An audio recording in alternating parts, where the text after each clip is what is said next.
에스겔 36장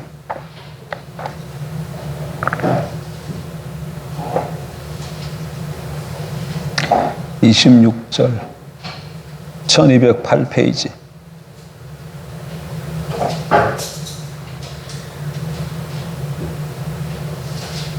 에스겔 36장 26절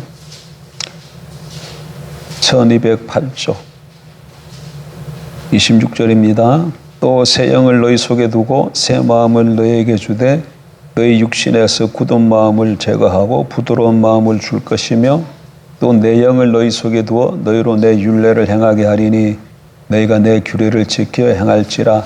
내가 너희 조상들에게 준 땅에서 너희가 거주하면서 내 백성이 되고 나는 너희 하나님이 되리라. 신약으로 갑니다. 로마서 7장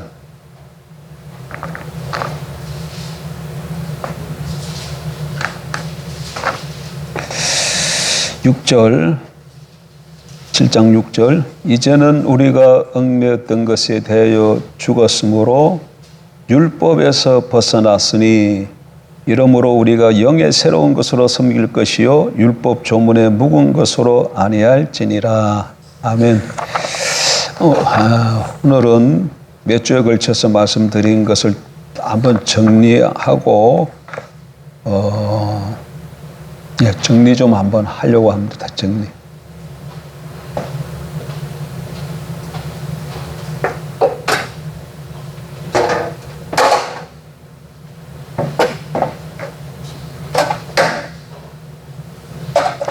여러분, 구원이 뭐지요?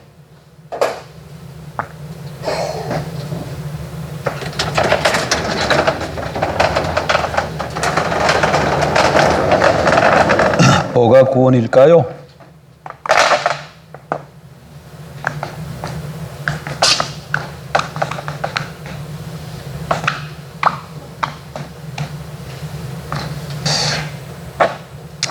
구원이란 성경에서 말하는 구원이란 하나님 나라에 들어가는 여러 가지 표현할 수 있겠지만 복음서에 의하면 하나님 나라에 들어가는 것이 하나님 나라는 다르게 말하면 천국이죠. 천국에 들어가는 거예요. 구원이 뭐라고요? 천국에 들어감.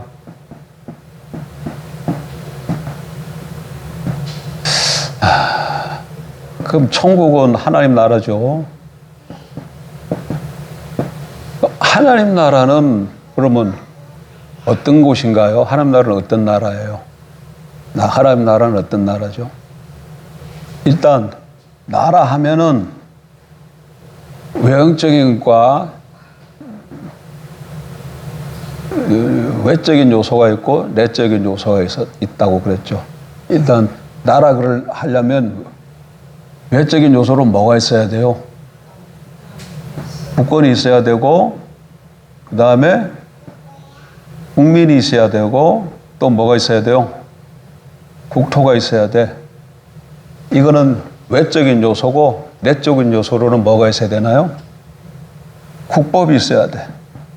국법이 있어요. 이게 나라의 구성 요소죠. 그러니까 하나님의 나라는 국권, 나라의 권리, 권세, 뭐 이런 거지. 다르게 표현하면 국권은 주권이죠. 주권이 누구에게 있는 거예요? 하나님께 있는 거예요. 그래서 하나님 나라는 하나님이 선택한 사람들을 자기 백성 삼고, 국민 삼고, 하나님이 주신 땅에 거하는 사람들을 국법을 가지고, 법을 가지고 다스리는 나라야. 하나님 나라는. 그러니까 하나님이 그림으로 그리면 하나님이 있고 여기 사람들이 이렇게 있으면 다 모든 사람이 아니야. 하나님이 이 사람들 중에 일정한 사람들을 선택한 사람들이 있겠죠. 하나님이 선택한 사람들을 뭘로 삼아요? 자기 국민을 삼고 자기 백성을 삼고 국민이 백성이니까 자기 백성 국민을 삼고 그들에게 땅을 주고 하나님 법을 가지고 다스리는 나라. 하나님의 법으로 다스리는 나라. 그러니까 다르게 표현하면 하나님께서 자기 땅에 거하는 자기 백성을 하나님의 법을 가지고 다스리는 나라가 하나님의 나라다. 이렇게 말할 수 있겠죠? 이렇게 말할 수 있겠죠? 하나님이 자기 땅에 거하는 자기 백성을 뭘 가지고 다스려? 법을 가지고 다스리는 나라. 근데 구약시대 때는 이 법이 어디에서, 이 법이 뭐였어요? 율법이었어요. 그래서 하나님 땅에 거하는 하나님의 백성들을 율법을 가지고 다스리는 나라가 하나님 나라였어요. 그런데 그러면 이제 이 국민, 하나님의 백성, 어떤 사람들을 선택해서 자기 백성 삼을까요? 하나님이.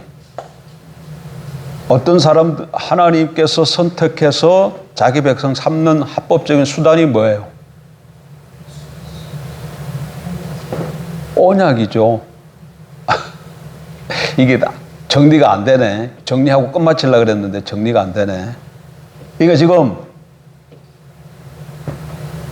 하나님 나라가 뭔가를 좀 정리하고 그 다음에 언약이라는 것을 좀 정리하고 마치려고 그러는데 이게 정리가 안 되네. 하나님이 사람들 중에 선택해서 자기 백성 삼는 합법적인 수단이 뭐라고요? 언약이에요, 언약. 그러니까 이 말은 다르게 표현하면 하나님 나라는 언약으로 세워진다는 거예요. 언약으로 세워져요. 그러면 이때 언약은 성경에 보면 언약이 사람과 사람 사이에도 많이 언약이 맺어져 있어요. 근데 이때 제가 5시간에 다룰 때 언약이라고 할 때는 이 언약은 하나님과 사람 사이에 맺어진 언약만 말하는 거예요. 그걸 꼭 염두에 둬야 돼요. 하나님과 사람 사이에만 언약이 있는 것이 아니라 사람과 사람 사이에도 언약이 있어요. 그게 더 많아. 그런데 우리가 지금 말하는 언약은 뭐라고? 하나님과 사람 사이에 맺어진 언약을 말하는 거야. 그때 정의를 어떻게 내렸어요? 하나님과 사람 사이에 맺어진 언약을 뭐라 그랬어요? 하나님께서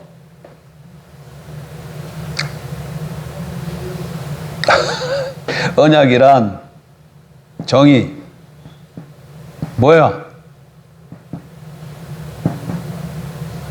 주되어 주심. 하나님께서 일단의 사람들에게 하나님 노릇해 주시겠다고 하시는 하나님의 약속. 그러니까 하나님 노릇해 주신다는 게 뭐예요? 주되어 주신다는 거잖아. 왕되어 주신다는 거예요. 그래서 언약이란 하나님과 사람 사이에 맺어진 언약이란 하나님이 뭐 되어 주시는 거야? 주되어 주시는 거예요. 주로의 다른 말은 뭐예요? 왕이야. 왕되어 주겠다는 거야. 다르게 표현하면 하나님 노릇해 주시겠다는 거예요. 하나님 노릇해 주시겠다는 거예요. 네? 근데 이런 목적은 뭐야? 목적은 뭐예요? 언약을 맺는 목적은 같이 사는 거. 같이 사는 거 다르게 표현하면 그게 뭐야? 함께 사는 거. 같이 사는 거. 함께 사는 거. 그게 다른 단어로 변하면 연합하고 교제하기 위해서요. 뭐라고요?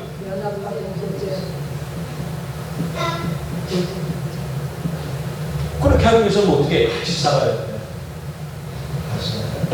그래서 세 번째는 이렇게 하면 그 언약의 결과로는 어떻게 돼요? 이렇게 언약을 맺어서 교제하면서 같이 살게 되면 어떻게 돼요? 결과는 하나님 것을 믿고 있을 때 우리 것을 하나님께 쓰여져서 모든 소유가 공동 소유가 된다. 공동 소유가 돼. 첫째, 이거 하나 기억해야 돼요. 그 다음에 이렇게 하나님이 그러니까 언약이 맺어지면 하나님 어떻게 항상 선포되냐면 나는 너의 하나님이 되고 너희는 내 백성이다. 그러니까 하나님이 주되어 주신다 이 얘기는 우리 쪽 입장에서 보면 우리가 하나님의 백성이 된다, 하나님의 국민이 된다 그 말이에요. 그 말이에요. 아시겠습니까? 하나님이 우리 주가 되어 준다 그 얘기는 우리가 하나님이 뭐가 된다는 말과 같다? 국민 백성이 된다는 말이야. 여기 있고 국민 백성이 된다는 말이야. 그렇게 되는데 이렇게 해서 언약이 맺어지면 하나님 우리 사이가 하나님 우리의 주가 되고 우리 그의 백성이 되어지면 반드시 쌍방간에 뭐가 주어진다? 책임과 의무가 주어진다. 책임과 의무가 따른다. 근데 하나님이 그러니까 우리 언약 맺은 자기 백성에 대해서 해야 할 의무와 책임은 생각하지 마. 그걸 생각하지 마. 하나님이 다 알아서 하실 거예요. 걱정하지 마. 왜냐하면 하나님 신실하게 그걸 잘 지켜요. 그러니까 의무와 책임은 바꿔 얘기하면 뭘로 될 수 있다고 그랬죠? 권리라고 했어요. 권리. 우리가 하나님 앞에서 감당해야 될 책임과 권리는 하나님 쪽에서 보면 뭐예요? 받을 권리가 되고, 하나님이 자기 백성 우리에게 해야 될 의무와 책임은 우리 입장에서 보면 뭐가 돼요? 권리가 돼요. 우리의 권리가 돼요. 그래서 우리가 하나님 앞에 주장할 수 있는 거예요. 만약에 이 언약이 없다 그러면, 언약이 안 맺어진다면 하나님 우리 사이는 창조주와 피조물의 관계인데, 피조물이 창조주 앞에 나가서 뭘 얘기를 할 수 있겠어요? 범세가 말할 수 없어요. 하나님이 무엇이라고? 온 세상의 창조주시오. 그러나 우리는 지극히 먼지만 같은 그런 존재인 그런 피조물 중에 하나인데, 이 피조물이 하나님 앞에 나가서 뭐라고 주장하고 뭐라고 말할 수 있어요? 할 수 없어요. 근데 언약이 맺어지면 할 수 있게 되잖아요. 왜? 하나님이 우리를 향해서 언약 맺은 자기 백성에서 감당해야 될 의무와 책임이 있는데, 그것은 우리의 뭐가 되기 때문에? 권리가 되기 때문에 그걸 붙들고 하나님 앞에 나가서 말할 수 있게 되어지는 거예요. 그런데 우리가 감당해야 될 의무와 책임을 하나님은 우리에게 어떻게 주시냐면, 그거를 언약 뭘로 준다? 법으로 줘. 언약 법으로 줘. 언약 뭘로 주신다고요? 언약법으로 줘요. 언약법으로 줘. 그래서 하나님의 백성들은 항상 뭘 지켜야 돼? 이 언약법을 지켜야 돼. 근데 구약시대 때는 이 언약법이 뭘로 주어졌다고요? 율법으로 주어졌다는 거야. 율법으로. 의무와 책임이 뭘로 나타났다고? 의무와 책임이 뭘로 나타나요? 언약법. 의무와 책임이 뭘로 나타난다고요? 언약법. 그리고 언약법은 구약시대 때 뭘로 주어졌다? 율법으로 주어졌다. 율법. 세 번째. 그래서 하나님의 백성들은 이 언약에 대해서 언약을 잘 지킬 때 신실하다 그러고, 신실한 결과를 어렵다고 그러는 거야. 언약법을 잘 지킬 때 뭐란다 그런다고요? 신실하다 그래. 신실하다 그래. 그리고 신실한 그 사람을 어렵다 그래.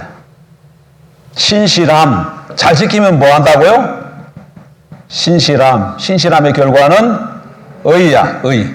신실함의 결과는 의.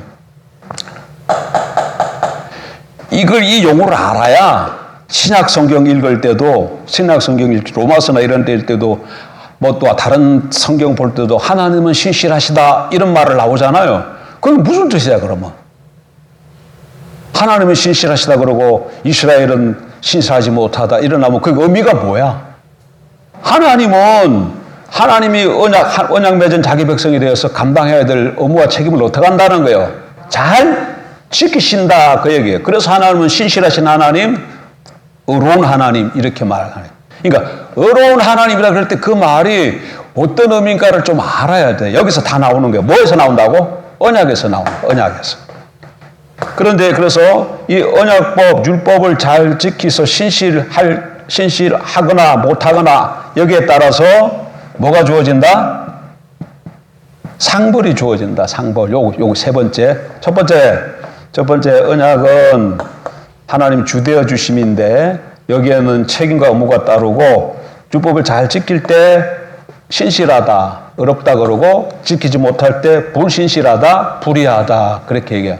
그래서 잘 지킬 때는 상이 주어지고 잘못 지킬 때는 벌이 주어져요. 다시 말하면 언약이 맺어지면 하나님이 언약을 맺은 자기 백성들에게 땅을 선물로 줘. 땅은 뭐다고요? 선물이야. 선물. 언약이 딱 체결되어지면 하나님께서 그들에게 뭘로 주신다? 땅을 선물로 줘. 근데 그 땅에서 율법을 따라 잘 살면 뭐 하게 된다? 번영하게 돼. 그러나 율법을 지키지 않으면 어떻게 돼요? 쇠락하게 돼. 몰락하게 돼. 근데 계속해서 그냥 잘 지키지 않으면 나중에 땅에서 어떻게 된다? 추방된다. 자, 이거 큰 거 이거 세 가지. 큰 거 이거 세 가지. 이거 세 가지. 이게 지금 그러면 이게 하나님 나라하고 어떻게 연결되는가를 잘 봐요. 이제 자, 봅시다. 언약은 하나님이 주되어 주심이라 그랬죠. 그러니까 하나님하고 사람 사이에 언약이 맺어지면 하나님은 뭐가 되고 주가 되고 여기는 백성이 되어지는 이런 관계가 맺어지는 거예요. 그러면 이 백성에게는 뭐가 주어진다고? 언약법이 지키면서 살아야 돼요. 언약법이 주어져. 뭐가 주어진다? 언약법이 주어지는 거예요. 그런데 이 언약법이 구약시대 때는 율법으로 나타났다. 그래서 이 백성들이 언약법을 그래서 이게 언약을 맺으면 일단 하나님이 이 백성들에게 선물로 뭘 줘요? 땅을 줘. 땅을 주고 백성이 언약 맺어지면 지킬 언약법을 주고 땅을 선물로 주고 자, 언약을 맺어지면 하나님이 주가 되고 이 사람의 백성이 되는데 맺어진 이들에게 의무와 책임으로 지켜야 될 언약법을 주고 선물로 뭘 준다? 땅을 줘. 그런데 백성이 언약을 잘 지켜서 신실하면 땅에서 뭐 해요? 번영하게 되고 언약법을 잘 지키지 못하면 땅에서 몰락하게 돼. 쇠락하게 돼. 근데 반복해서 그렇게 되면 나중에 결국 어떻게 되진다고? 땅에서 추방해진다는. 자, 그럼 잡으세요, 이제. 자, 그럼 여기 봐봐. 아까 여기 하나님이 주가 되고 백성이 되고 법이 있고 땅이 있으면 이게 뭐예요? 나라잖아. 아까 여기 나라의 요소가 이게 4개라 그랬잖아요. 4개. 나라 요소가 4개잖아요. 그래서 언약을 통해서 하나님과 백성이라는 관계가 성립이 되어지고 백성이 성립되어지면 하나님 백성들이 하나님이 주시는 율법, 의무와 책임이 따르는데 그것이 율법으로 주어지니까 율법을 잘 지켜야 되고 그들에게 선물로 땅을 주는데 땅에서 살 수 있는 땅을 주는데 율법 잘 지키면 번영하고 율법 안 못 지키면 몰락되어지고 쇠락되어지고 그래도 계속되어지면 추방당하는 거예요. 그러니까 언약으로 인해서 뭐가 세워지는 거예요? 하나님의 나라가 세워지는 거예요. 언약으로 뭐가 세워진다고요? 하나님의 나라가 세워지는 거야. 하나님의 나라. 그러니까 하나님이 언약을 맺었다. 또 하나님이 언약을 맺자. 이러면 하나님이 모든 의도를 갖고 있는 거예요. 자기 나라를 세우려는 계획을 갖고 있는 거예요.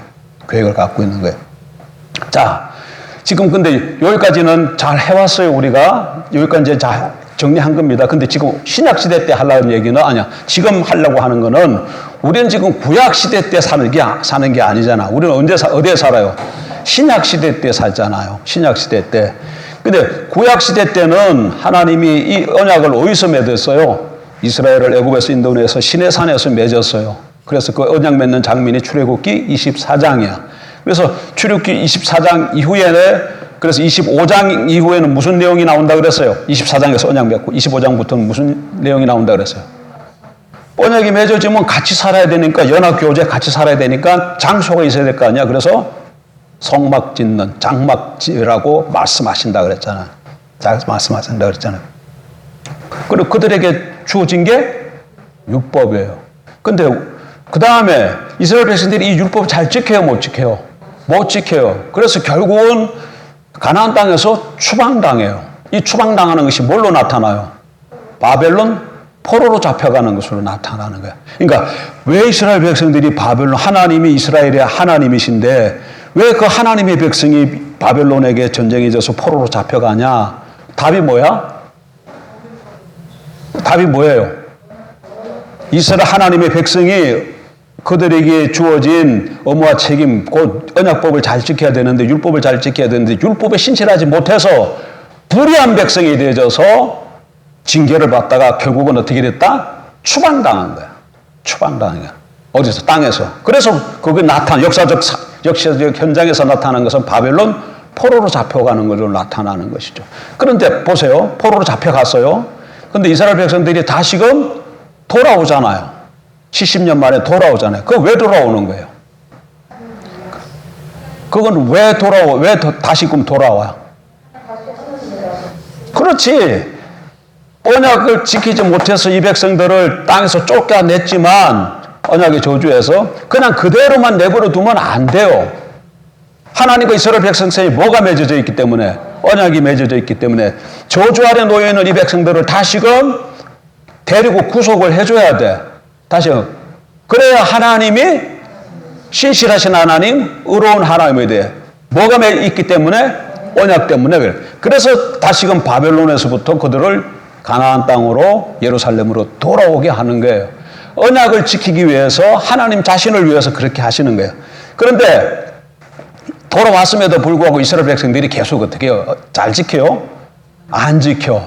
그래서 예레미야 나라가 망하는 예레미야 때에 하나님 예레미야 선지자를 통해서 다시금 언약을 내가 맺겠다 이렇게 말을 하셔요. 예레미야 31장 어디? 예레미야 31장에 그 새로 맺는 언약을 새 언약이라고 얘기했어요. 새 언약.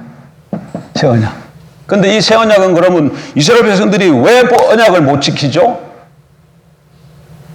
이스라엘 백성들이 왜 언약을, 율법을 못 지켜요? 이유가 뭐야? 예?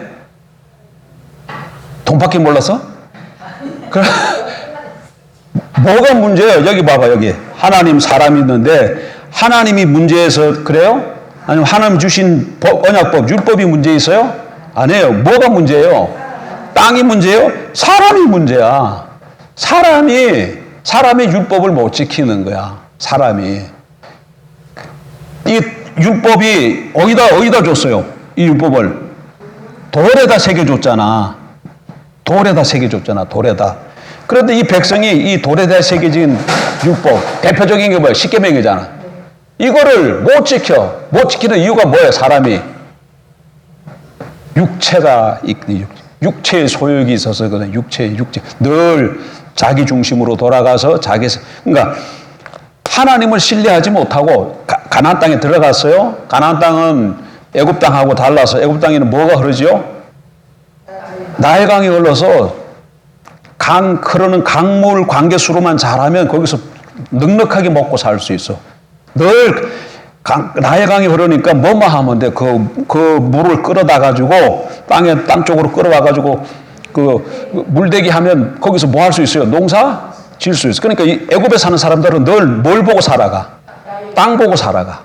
땅 보고 밑을 보면 돼. 그리고 그걸 잘 애우면 돼. 근데 가나안은 뭐가 있어요? 가나안은 산지야. 그 예루살렘이 산이에요, 산. 어디 산? 시온산에 세워졌어요. 시온산에, 그래, 시온의 영광. 그러면 예루살렘이 거기지, 예루살렘. 시온에 뭐가 세워진 도성이 뭐다고요? 예루살렘이야. 그거 다 산지야. 그리고 거기는 그 요단강이 있다 할지라도 이렇게 하면 요단강은 이렇게 되는 거야.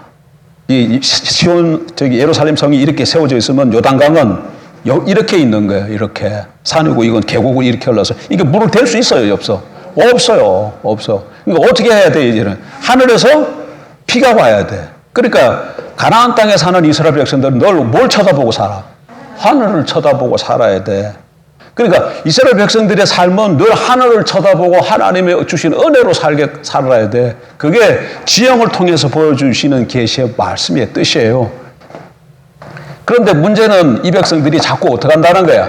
하나님을 바라보지 않고 가나안 땅에서 자꾸 자기 방식으로 문제를 해결하면서 살라 그런다. 그러니까 바알을 섬기고 강대국이 쳐들어오면, 아니야, 옆에 나라가 쳐들어오면 강대국이 찾아가서 도움을 구하고. 아니, 농사를 잘 되게 하고 곡식이 이렇게 하는 것은 하늘에서 비가 와야 되는데 이 비를 내리게 하는 분이 누구예요? 하나님이시잖아. 하나님. 근데 그거를 안 믿고 자꾸 그걸 누가 주장한다고 생각하는 거예요? 바알이 주장한다고 생각해요. 여러분, 엘리야 때 바알 선지자들하고 엘리야하고 갈멜산에서 제단 쌓고 불 내리는 시합하잖아요. 왜 그 말이 성경에 있을까? 왜 그 사건이 성경에 있을까요? 우리가 이제 과거 성경의 배경을 모르면 그걸 모르는데, 가나안 땅에 바알 신은 무슨 신이냐면 비, 천둥 이런 것을 관장하는 신이에요. 뭐라고요? 비를 내리고 천둥, 번개 이걸 관장하는 신이야. 농경신이야. 그러니까 이스라엘 백성들이 가나안 땅에 들어갔으니까 거기서 농사 짓고 살아야 되는데, 그러니까 가나안에 사는 그 이방 민족 보니까 바알신을 섬기거든. 왜 바알신을 섬기냐? 이 바알신을 잘 섬겨야 그가 비가 내려줘서 우리가 농사 짓는다. 그래서 여호와를 섬기면서도 바알을 섬긴 거예요. 뭐 하기 위해서? 먹고 살기 위해서. 근데 비가 안 와. 왜 비가 안 와요? 3년 6개월 동안 비가 안 와. 왜 그런 거야? 하나님이 바알이 비를 준 게 아니라는 것을 보여주기 위해서 그러는 거예요. 바알이 비가, 그러니까 그들이 바알 선지자들로서 아무리 꿋꿋하고 빌어도 비가 안 와. 그러니까 바알이 비 내리지 않는 것을 가뭄을 통해서 보여주는 거예요. 그 다음에 불 내리는 사건은 뭐예요? 바알이 또 뭐라고요? 번개신에 비 올 때 천둥 번개 치면서 비 오잖아. 바알이 천둥 번개신이야. 근데 왜 갈멜산에서 합니까? 갈멜산이 바알의 성지야. 바알을 예루살렘은 여호와의 성산이라면 예루살렘 시온산은 거기 누구의 성지라고? 여호와의 성지. 하나님이 시온산에 임해. 근데 바알은 어디다고?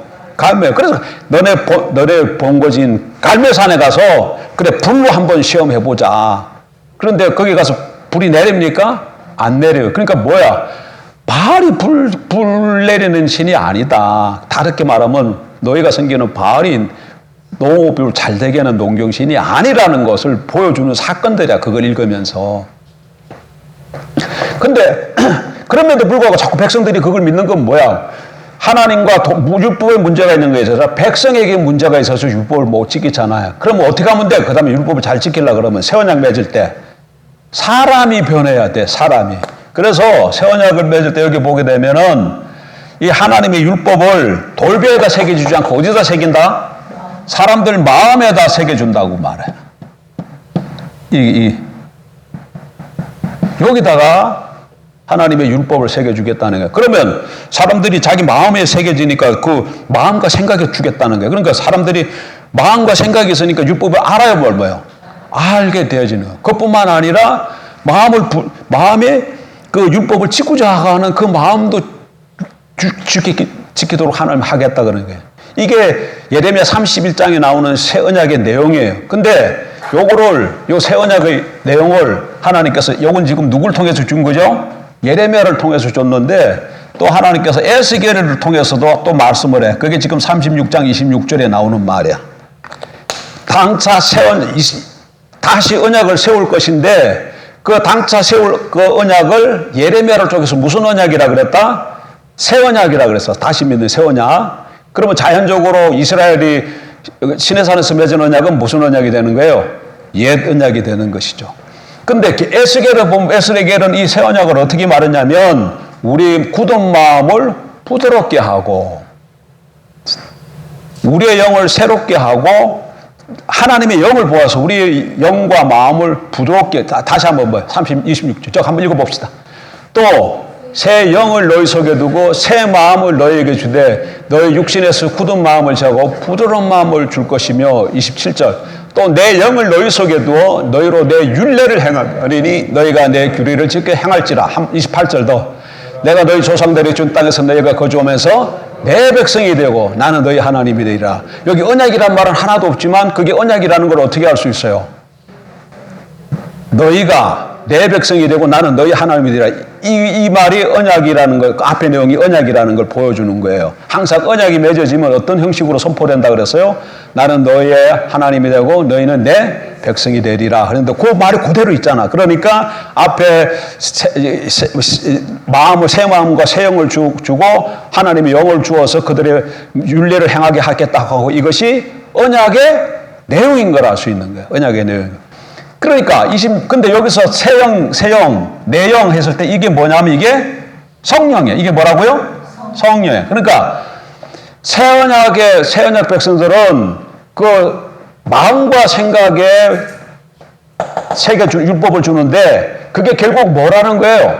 성령이라는 걸 알 수 있어요.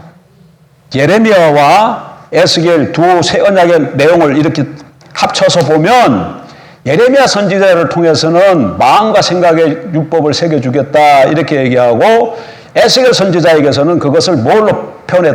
보세요. 마음과 생각에 하나님의 법을 어떻게 새겨줘요? 어떻게 새겨줘? 비유적인 말씀이지.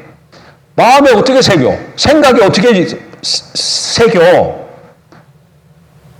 비유적인 표현이죠. 비유적인 표현이죠. 근데 그것을 좀 더 구체화시켜서 말한 것이 에스겔을 했으니까 그거 성령을 하나님의 영을 주어서 그렇게 하겠다는 것은 걸 알 수 있는 것이죠. 그러면 자보세요. 자, 그럼 자봐. 이 언약 맺어지면 이 언약 정의나 의무와 책임과 상벌은 똑같아요. 똑같아. 그러면 새 언약 백성들도 근데 그때 이 새 언약이 뭘로 나타났다 그랬어요? 새 언약이 어디서 이거 지금 예레미야를 통해서 예언한 것이고 예언한 이것이 어디서 성취가 돼요?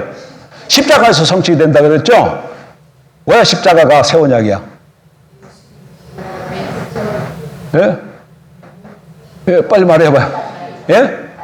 만찬, 유월절 만찬에서 예수님이 떡을 주면서 이건 내 살이다, 몸이다, 포도잔 돌리면서 이거는 너희를 위해 설리는 바 나의 언약의 피다 그랬거든요. 그러니까 떡을 이렇게 주는데 이게 내 몸이라 그래서 그 다음에 포도주 돌리면서 포도주 색깔 빨갛잖아. 이거 나누면서 이건 자기 피라 그랬다고. 그럼 이거 뭔 얘기야?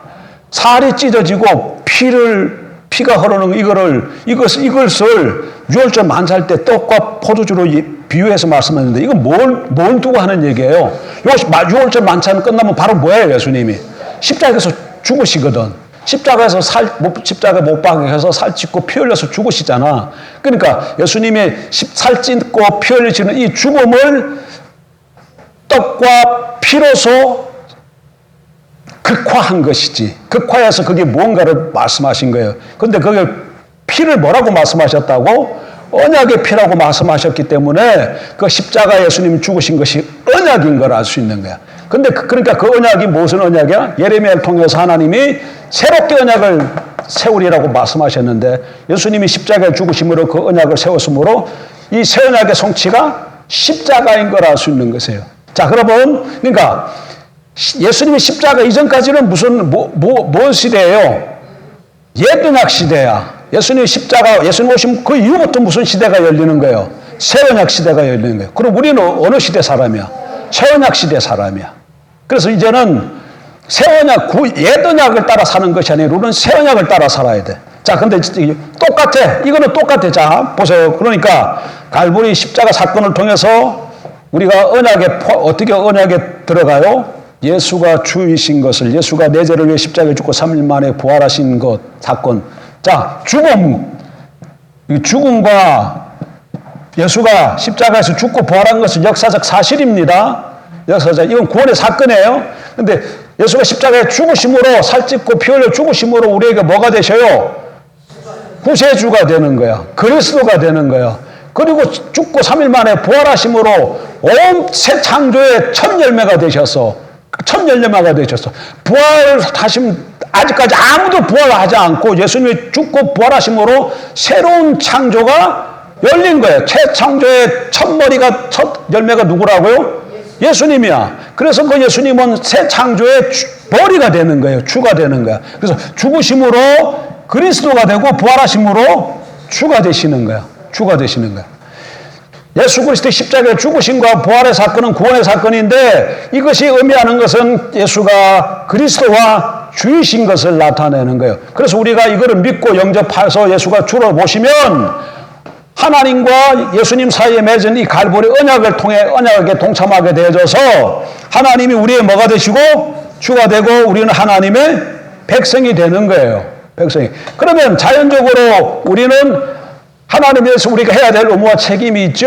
그것이 언약법으로 주어진다 그랬잖아. 근데 그 언약법으로 주어지는 것이 구약 백성들은 율법으로 주어지지만 새 언약에서는 뭘로 주어진다 그랬어요? 성령으로 주어진다 그랬잖아. 성령. 그래서 우리에게는 이게 뭘로 온다? 율법이 아니라 성령의 법으로 오는 거예요. 성령의 법. 진짜인가? 하고 봤더니 로마서 7장 6절 봐. 그래서 로마서 7장 6절. 그런즉 우리가 무슨 말을 하리요? 율법이 전혀 그럴 수 없느니라. 아니요, 이게 7장 7절 읽었네요. 7장 6절입니다. 이제는 우리가 얽매였던 것에 대하여 죽었으므로 율법에서 벗어났으니 이러므로 우리가 영의 새로운 것으로 섬길 것이요 율법 조문에 묵은 것으로 아니할지니라. 율법으로는 누가 섬겨요? 구약 백성들이, 여전약 백성들이 율법으로 섬기는 거예요. 우리는 새언약 백성이기 때문에 율법 조문이 아니라 영의 새로운 것으로 섬겨야 돼. 영이 역대 이 영이 뭐야? 성령이에요. 성령으로. 그래서 8장 1절. 그러므로 이제 그래서 예수 안에 있는 자에게는 결코 정죄함이 없나니. 왜 정죄함이 없어요? 율법에서 벗어났기 때문에 이는 그리스도 예수 안에 있는 생명의 성령의 법이 죄와 사망의 법에서 너를 해방하였습니다. 생명의 성령의 법이 죄와 사망의 법에서 너를 해방하였습니다. 이렇게 해서 우리는 생명의 성령의 법을 따라 살아가야 될 사람이에요. 그럼 자보세요.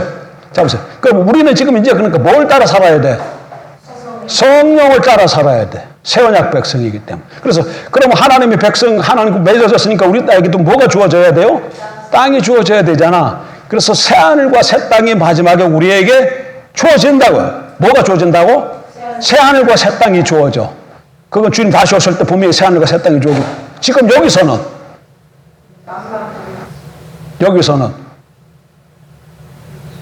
주어질까 안 주어져? 여기서도 주어져요. 여기서도 우리가 살아가는데 삶의 터전으로서 여러분 갖고 있는 거기에 대해서 삶의 터전이 주어져요. 땅이 주어져.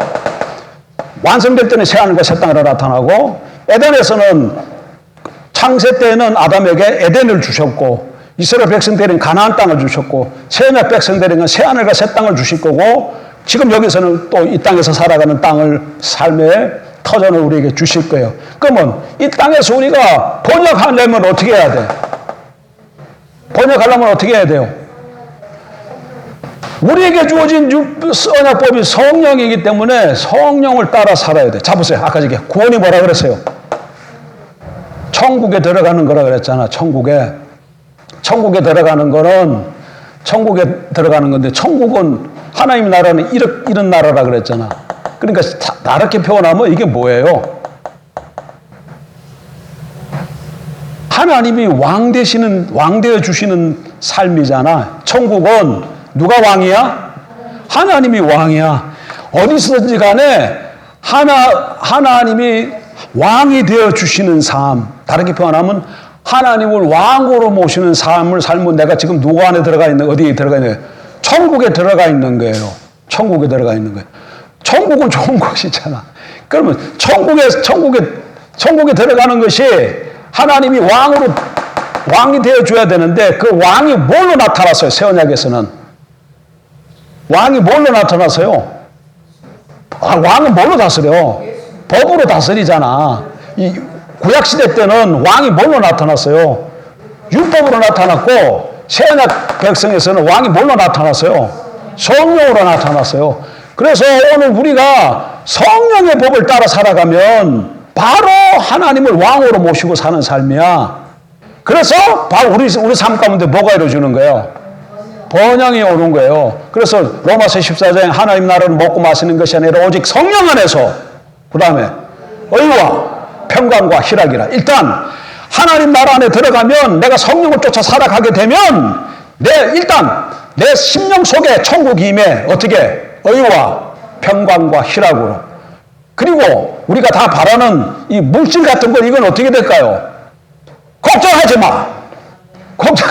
그것도 누가 책임을 진다? 하나님이 하나님이 뭐 되시기 때문에? 왕주 되시기 때문에, 왕주 이 말을 다르게 표현하면 뭐 하신다는 거야? 통치하신다는데, 좀 더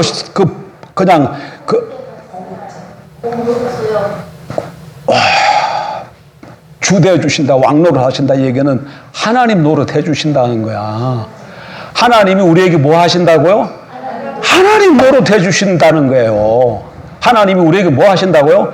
하나님과 우리 사이가 남남이 아니야. 그냥 창조주와 피조물의 관계가 아니야. 하나님 우리 사이 뭐가 맺어졌어요? 언약이 맺어져서 하나님은 우리 왕이야. 이거는 하나님 우리 왕이다. 이 말은 무슨 언약으로 봤기 때문에 왕으로 나타나는 거예요. 조약으로 봤기 때문에 그런 거고, 고대시대의 언약이 조약만이 않다 그랬잖아. 입양도 조약이라. 입양의 관점에서 보면 아버지고, 결혼도 언약이라 그랬죠. 결혼의 관점에서 보면 남편이잖아. 성경에 그래서 이거 한번 찾아봐. 예레미야 31장.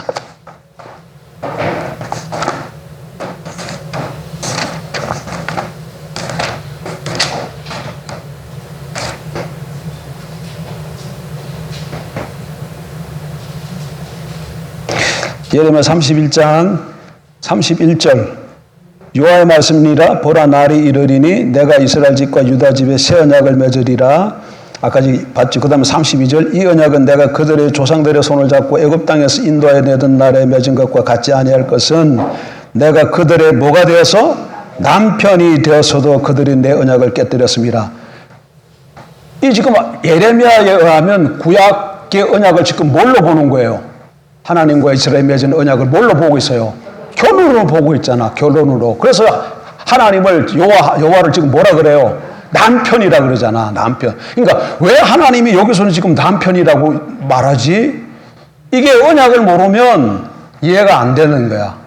그러니까 여기는 지금 결혼 언약으로 말하고 있는 거예요. 시내산에서 맺은 걸 뭘로 지금 말하고 있다? 결혼의 관점에서 보고 있는 거예요. 그러니까 남편이라고 얘기하는 거예요. 그러니까 언약은 똑같아. 그래서 새 언약 백성들도 하나님은 우리에게 뭐가 될 수 있는 게 남편이 되고 우리는 그의 아내가 되는 거예요. 그래서 여기 뭐라 그랬어요? 결과가 공동소유가 그랬죠. 공동소유. 그러니까 여기에서 성령을 따라 살아가면 하나님의 이 소유가 누구 것으로 살게 되는 거예요? 내 것으로 살게 되기 때문에 내가 번영할 수밖에 없어. 번역할 수밖에 없어. 그런데 신약에서는 하나님의 소유로 살아가는 걸 뭐라고 표현했다고? 영생이라고 표현했다는 거야. 영생은 하나님의 자원으로 사는 삶이잖아. 어떻게 우리가 하나님의 자원으로 살 수 있어요? 하나님과 우리가 뭘 맺었기 때문에? 언약을 맺었기 때문에. 그래서 하나님의 소유가 우리 소유야. 그래서 그걸 내 소유로 살 수 있다니까. 근데 그게 갖는 방법은 언약법인데 그 언약법이 우리에게 뭘로 나타났다? 성령으로 나타났기 때문에 성령으로 따라 살았냐 못 사냐 이것이 우리 삶의 좌우에. 성령으로 따라 살면 우리가 하나님 앞에 신실해서 의로운 사람이 되고 성령 따라 못 살게 되면 우리가 불신실해서 불의한 사람이 되는 거예요. 불의한 사람. 불의하면 어떻게 된다 그랬어요? 쇠락한다 그랬잖아. 땅에서 계속 불의하면 땅에서 추방된다 그랬잖아. 그러니까 이 말씀을 이해하고 중요한 거는 그래서 이건 이제 핵심은 이건 이제 하나님 다 말씀이지만 이건 다 잊어버렸다고 하더라도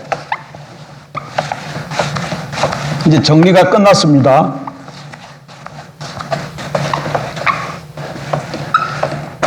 머리에 딱 남길 거 하나. 하나님 나라는 뭘로 세워진다? 언약으로. 반대로. 하나님의 나라는 언약으로 세워진다. 그 다음에 새 언약이잖아. 우리는 새 언약. 새 언약의 삶의 방법은 뭐예요? 새 삶은 성령을 따르는 삶이야. 성령을 따르는 삶을 살면 내 삶 가운데 영생이 흐르게 돼 있어요. 생명이 흐르게끔 돼 있어. 그러면 오늘 우리가 새 언약 백성들 제일 관심을 갖고 추구해야 될 게 뭐겠어요? 성령이야. 그러면 이게 에스겔에 의해서 내 영을 부어주시겠다 그랬거든요. 그럼 아까 이게 십자가 사건이 새 언약 사건이었고 새 언약이 맺어지면 성령을 부어주신다 그랬잖아. 그럼 성령이 오는 사건이 있어야 될 거 아니에요. 그럼 성령이 언제 와요? 십자가 사건 다음에. 오순절 때. 그래서 사도행전 2장에 보면 오순절 성령 예수님이 죽었어요. 예수님이 죽고 승천하셨습니다. 그리고 바로 성령임에. 그러니까 왜 십자가 부활 사건 다음에 성령이 임하지? 성령이 임해야지. 왜 성령이 임해야 돼요? 왜? 십자가 사건이 뭐라 그랬어요? 언약의 사건이잖아. 언약의 사건이라고 그랬잖아. 새 언약은 뭘 주신다고? 언약법으로? 성령을 주신다 그래. 이스라엘 백성 시내산에서 이스라엘이 언약 맺었을 때 하나님이 그들에게 뭘 줬어요? 십계명을 줬잖아요. 돌배색의 십계명을 준 것처럼 새 언약은 갈보리 언약으로 나타났으니까 십자가 사건을 통해서 언약이 맺어졌으면 바로 그 다음에 뭘 주어야 돼? 성령을 줘야 되잖아. 그래서 사도행전 2장 보면 사도행전은 복음서를 누가복음 보면 복음서가 끝나고 그 다음이 바로 이어지는 그 성경이 사도행전이에요. 사도행전. 그러니까 십자가 사건 다음에 반드시 바로 성경 읽어보면 이거 성령이 임하네. 왜 임하냐? 성령이 언약의 법이기 때문에 성령을 주시는 거야. 그래서 이제는 오늘 우리는 성령의 시대에 사는 거야. 성령의 시대에 살아서 성령을 따라서 사느냐 못 사느냐에 따라 내가 천국에 들어가냐 못 들어가나, 내가 영생의 삶을 누리냐 못 누리냐, 내 삶에 하나님 주시는 번영 가운데 사냐 못 사냐, 이것이 좌우가 되어진다. 그러니까 뭐 하나님 나라 언약 이게 다 장황하게 얘기했는데 이걸 다 몰라도 그냥 대충은 알았잖아요, 여러분이. 그거는 딱 닫고 그냥 지금은 뭐만 생각하면 돼? 내 안에 예수 그리스도 믿고 영접하면 성령이 임하는데 이 성령하고 자꾸 뭐 해야 돼? 언약의 목적이 교제라 그랬잖아, 연합이라고. 자꾸 하나님이 하나님하고 자꾸 교제하고 자꾸 제조하고 문제가 생기면 그 전에도 그래야 되겠지만 문제가 일단 생기면 뭐부터 해야 돼? 주님 어떻게 해야 되오리까? 쫓아봐야 되고 말씀하시면은 그 말씀대로 그냥 순종하면 돼. 근데 사단이 그대로 둬요, 안 둬요? 안 둬요. 우리에게 뭘 줘요? 오전 설교랑 연결시켜야지. 우리에게 뭘 줘요? 오전 설교랑 연결. 뭐를 줘요? 두려움을 준다고. 두려움을 줘. 두려움이 오면 계명의 약기. 또 잊어버렸죠. 뭐 한다고? 계명의 약기. 계명의 약기가 잘 안 되면 계명의 악기라고 하면서 약기라고 해. 계획, 명령, 의도, 약속, 기회. 이거 다 놓치게 돼. 두려움하면 하나님의 계획을 무시하게 되어지고 하나님의 명령을 거역하고 하나님의 의도를 왜곡시키며 하나님의 약속을 불신하게 되고 하나님이 주신 기회를 놓치게 되어져. 뭐가 오면? 두려움이 돼. 그러니까 사단은 어찌 가든지 간에 우리가 성령을 따라 살지 못하도록 해요. 성령을 따라 살지 못하도록 해. 그래서 우리에게 뭘 준다? 오전 설교. 두려움을 준다. 야, 네 성령 따라 살아가면 망한다. 너 저기 하나님이 가나안 땅 준다 그랬지. 그런데 가나안 땅 가보니까 뭐 있더노? 안악자손 안 봤어? 안악자손? 골리앗이 안악자손이 뭐라고 했어요? 골리앗이야. 하나님이 이거 준다 그랬지만 그 안에 뭐가 있다고? 골리앗이야. 네 골리앗 이길 수 있어? 들어가면 어떻게 되겠어? 또 죽는다. 이게 누구 말이야? 사전에 하는 말이야. 오늘도 마찬가지예요. 오늘날도 우리에게 무슨 이렇게 성령이 이렇게 얘기하는데 거기에 뭐가 또 나타날 수 있다고? 골리앗이 안악자손이 나타날 수 있어. 그럼 우리에게 뭐가 생겨요? 두려움이 생겨요. 그러면 우리도 하나님의 의도를 왜곡시킬 수 있어요. 아, 이거 아닌 것 같아. 왜? 아무래도 거기에 뭐가 있기 때문에. 성읍이 견고하고 성곽이 하나로 닿고 거기 안악자손이 있는 거 보니까 이거 도무지 될 수 없는 것 같은데 하나님의 뜻을 왜곡시킬 수 있어요. 두려움. 그때 두려움을 물리쳐야 돼. 디모데후서 1장 7절. 하나님이 우리에게 주시는 마음은 두려워하는 마음이 아니다. 두려워하는 마음이 아니다. 능력과 사랑과 절제의 마음이니. 그래서 어찌하든지 간에 성령과 친밀한 가운데 성령이 말씀하신 대로 쫓아만 가. 그러면 나머지 삶은 누가 책임지신다? 하나님 책임지신다. 안 책임지면 어떻게 되죠? 그렇게 된다. 하나님이 불의하게 돼. 하나님이 신실하지 못하게 돼. 이게 신실하지 못하신 하나님, 불의하신 하나님. 하나님의 속성과 맞아요, 안 맞아요? 안 맞아요. 안 맞아서 그렇게 하실 수가 없어. 그러니까 이 하나님을 신뢰함으로 성령과의 친밀한 약속 가운데, 성령과의 친밀한 교제 가운데 살면서 보여주시면, 말씀하시면 그냥 믿음으로 순종해 나아갈 때 내 삶에 꽃이 필 줄 믿습니다.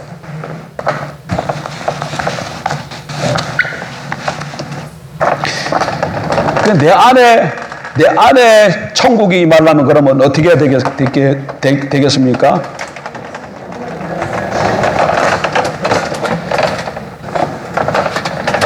여러분 심령 속에 천국이 임하려면 어떻게 해야 되게 그러면? 내 안에 성령이 내 심령 속에 천국이 임하려면 어떻게 해야 돼요? 내 안에 거하는 성령의 음성을 듣고 내가 거기 성령의 지배를 받으면 내 안에 천국이 임해요. 성령 하나님이에요. 성령 하나님. 그러니까 성령을 따라 산다는 건 하나님의 통치 가운데 산다는 얘기잖아. 그러니까 천국이 임하게 돼 있어요.